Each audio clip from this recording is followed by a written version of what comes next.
Welcome back students आज हम दूसरा टॉपिक डिस्कस करेंगे ह्यूमन एक्सक्रीटरी सिस्टम के अंदर।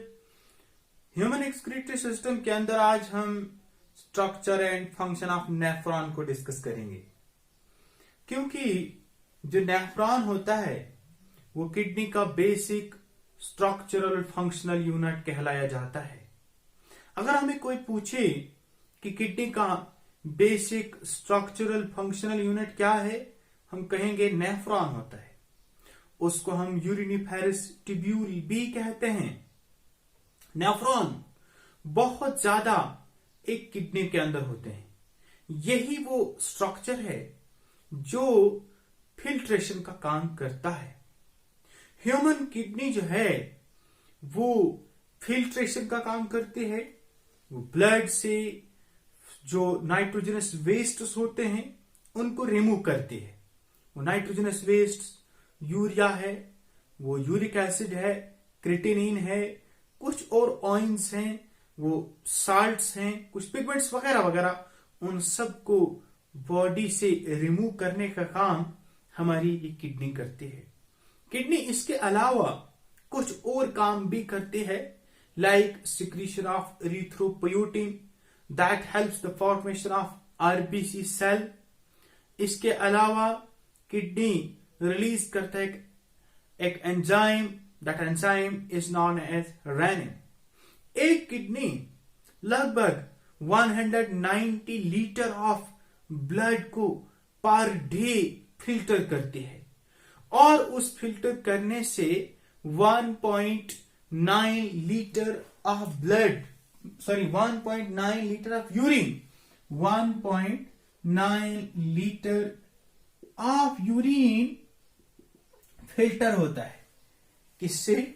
190 लीटर ऑफ ब्लड प्यूरिफाई होता है, और उससे लगभग 1.9 लीटर ऑफ यूरिन फिल्टर होता है।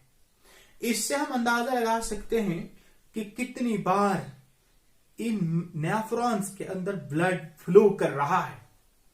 तो आइए इस स्ट्रक्चर को थोड़ा अच्छे से समझने की कोशिश करेंगे। यहां पे हमने नेफ्रॉन का स्ट्रक्चर बनाया है। ये नेफ्रॉन का ये जो ऊपर से कप लाइक स्ट्रक्चर है, इस कप लाइक स्ट्रक्चर को बाउलमैन्स कैप्सूल कहते हैं। इस कप लाइक स्ट्रक्चर के अंदर ये जो बंच ऑफ कैपिलरीज है, इसको ग्लोमेरुलस कहते हैं। ये जो आने वाली आर्टरी है it's known as efferent artery, और ये जो जाने वाली है that's known as efferent artery या आर्टरियोल। यहां पर ये जो कन्वोल्यूटेड स्ट्रक्चर है it is known as PCT, और we can say that proximal convoluted tubule. ये जो नीचे की ओर ये थ्रेड लाइक स्ट्रक्चर है, यू टर्न स्ट्रक्चर बनाया हुआ है, इसको लूप ऑफ हेनली कहते हैं। और लूप ऑफ हेनली गुजरने के बाद फिर इसमें ये कन्वोल्यूशंस आ रही हैं, इसको हम कहते हैं डीसीटी, डिस्टल कन्वोल्यूटेड ट्यूब्यूल। तो इस तरह से ये एक मेन स्ट्रक्चर है, इसको हम मेन डक्ट भी कहते हैं, या इसको कलेक्टिंग डक्ट भी कहा जाता है। ये एक नेफ्रॉन को इसने कलेक्ट किया, यहां पर ये दूसरे नेफ्रॉन को कलेक्ट करेगी, यहां पर तीसरे नेफ्रॉन को कलेक्ट कर रही है, और अल्टीमेटली जो यूरिन बनेगा वो यहां यूरिन की शक्ल में यहां से रिमूव हो जाएगा। ये था नेफ्रॉन का स्ट्रक्चर। अब हम थोड़ा सा नेफ्रॉन की वर्किंग के ऊपर डिस्कस करेंगे, यानी नेफ्रॉन किस तरह से काम करता है और यूरिन किस तरह से बनता है। उसमें हमें 3 स्टेप्स को स्टडी करना है। पहला स्टेप होता है अल्ट्राफिल्ट्रेशन, दूसरा स्टेप होता है ट्यूबुलर रीअब्जॉर्प्शन, और तीसरा होता है ट्यूबुलर सिक्रीशन। पहला स्टेप होता है अल्ट्राफिल्ट्रेशन। अल्ट्राफिल्ट्रेशन। दूसरा स्टेप होता है ट्यूबुलर रीअब्जॉर्प्शन, और तीसरा स्टेप होता है ट्यूबुलर सिक्रीशन। Tubular secretion. तीनों स्टेप्स को हम थोड़ा सा समझने की कोशिश करेंगे। पहले स्टेप में अल्ट्राफिल्ट्रेशन। अल्ट्राफिल्ट्रेशन क्या होता है? ये जो बाउमैन कैप्सूल है, कप लाइक स्ट्रक्चर है, इसमें ये जो बंच ऑफ कैपिलरीज है जिसको हम ग्लोमेरुलस कह रहे हैं, अल्ट्राफिल्ट्रेशन का काम यहां पे हो रहा है। वो कैसे? यहां पे क्या होता है, ये जो ब्लड इस आर्टरियोल के जरिए से आ रहा है, अगली वाली आर्टरी जो है वो थोड़ी नैरो है और यहां पे कैपिलरीज काफी थिन है, तो ब्लड काफी प्रेशर से आता है। उस हाई प्रेशर की वजह से, आगे से भी ये नैरो है तो प्रेशर अराइज होता है, उस हाई प्रेशर की वजह से थिन कैपिलरीज होने की वजह से यहां पर ब्लड से बहुत सारी चीजें फिल्टर होती हैं। इससे वाटर फिल्टर हो रहा है, इससे कुछ important ions like glucose, amino acids, उसके अलावा कुछ सोडियम आयंस, कुछ पोटेशियम आयंस, उसके अलावा कुछ नाइट्रोजनस वेस्ट भी आ रहे हैं। उसमें नाइट्रोजनस वेस्ट में यूरिया है, यूरिक एसिड है, क्रिएटिनिन है, कुछ पिगमेंट्स वगैरह वगैरह, वो सारे नीचे आ रहे हैं। उस प्रोसेस को अल्ट्राफिल्ट्रेशन कहते हैं और उससे जो नीचे फ्लूइड आ रहा है उसको हम फिल्ट्रेट कहते हैं। ओके, फिर क्या हो जाता है? दूसरा स्टेप होता है ट्यूबुलर रीअब्जॉर्प्शन। ट्यूबुलर रीअब्जॉर्प्शन में क्या हुआ? अब जो हमारे काम की चीजें थी लाइक अमाइनो एसिड्स या ग्लूकोज या सोडियम आयंस, ये सब चीजें हमारी काम की चीजें थी। वाटर भी अगर सम टाइम जरूरत है तो वो भी काम की चीज है, अगर एक्सेस में वाटर है तो फिर जरूरत नहीं है। ये वापस रीअब्जॉर्ब होती है। इनको वापस लाना, उस प्रोसेस को ट्यूबुलर रीअब्जॉर्प्शन कहते हैं।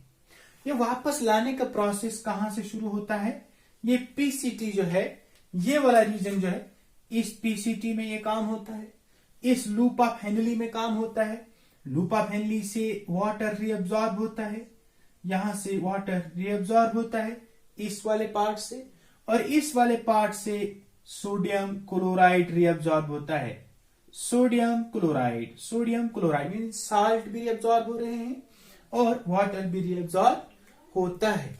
और ये जो डीसीटी है, इसमें एक खास तरह का ऑइन रीअब्जॉर्ब होता है, that is known as sodium ion. ये हार्मोन के कंट्रोल में ये प्रोसेस है कि हम हायर क्लासेस में डिटेल में डिस्कस करेंगे। तो कहने का मतलब यह है कि कुछ इंपॉर्टेंट चीजों को रीअब्जॉर्ब किया जाता है, और इवन कलेक्टिंग डक्ट से भी सोडियम आयंस को रीअब्जॉर्ब किया जाता है। उसके बाद रीअब्जॉर्ब होने के बाद ट्यूबुलर सिक्रीशन। अब कुछ चीजें जो जरूरत नहीं है और वो पास में, यहां से ये जो आर्टरी है ये काफी फैली हुई है नीचे तक, उसको वासरिकता कहते हैं, वहां यहां हमने उसको डिस्प्ले नहीं किया है। उसमें से और भी बहुत सारी चीजें जो अभी हमारे ब्लड में थी लेकिन यहां फिल्ट्रेट में नहीं आई हैं, उनको डायरेक्टली यहां पे पोर किया जाएगा। उसमें कुछ आयंस हो सकते हैं जो जरूरत नहीं है, कुछ एसिड्स हो सकते हैं, कुछ पिगमेंट्स हो सकते हैं, उनको इसमें डाल दिया जाता है। कलेक्टिंग डक्ट में ये काम हो रहा है, डीसीटी में काम हो रहा है। इस तरह से कुल मिलाकर इंपॉर्टेंट चीजें वापस रीअब्जॉर्ब, जो अनवांटेड चीजें हैं उनको हमारी इससे रिमूव कर दिया जाता है, और वो यहां इस तरह से किसकी शक्ल में आ रही है, that is in the form of urine. और यहां से कलेक्टिंग डक्ट से जाता है वो जो हम लास्ट वीडियो में पढ़ चुके हैं, वो कहां चले जाता है, माइनर क्लेक्स, और माइनर क्लेक्स से चला जाता है मेजर क्लेक्स, और मेजर क्लेक्स से फिर यहां से यूरिटर के जरिए से अल्टीमेटली पहुंचता है यूरिनरी ब्लैडर के अंदर, और यूरिनरी ब्लैडर में थोड़ा बहुत स्टोर होने के बाद फिर यूरिन एक्सपेल हो जाता है। This is how our nephron works. अगर आपको वीडियो अच्छी लगती है, वीडियो को लाइक कीजिए, कमेंट कीजिए, वीडियो को शेयर कीजिए, ताकि ज्यादा से ज्यादा स्टूडेंट्स को फायदा पहुंचे। थैंक्स।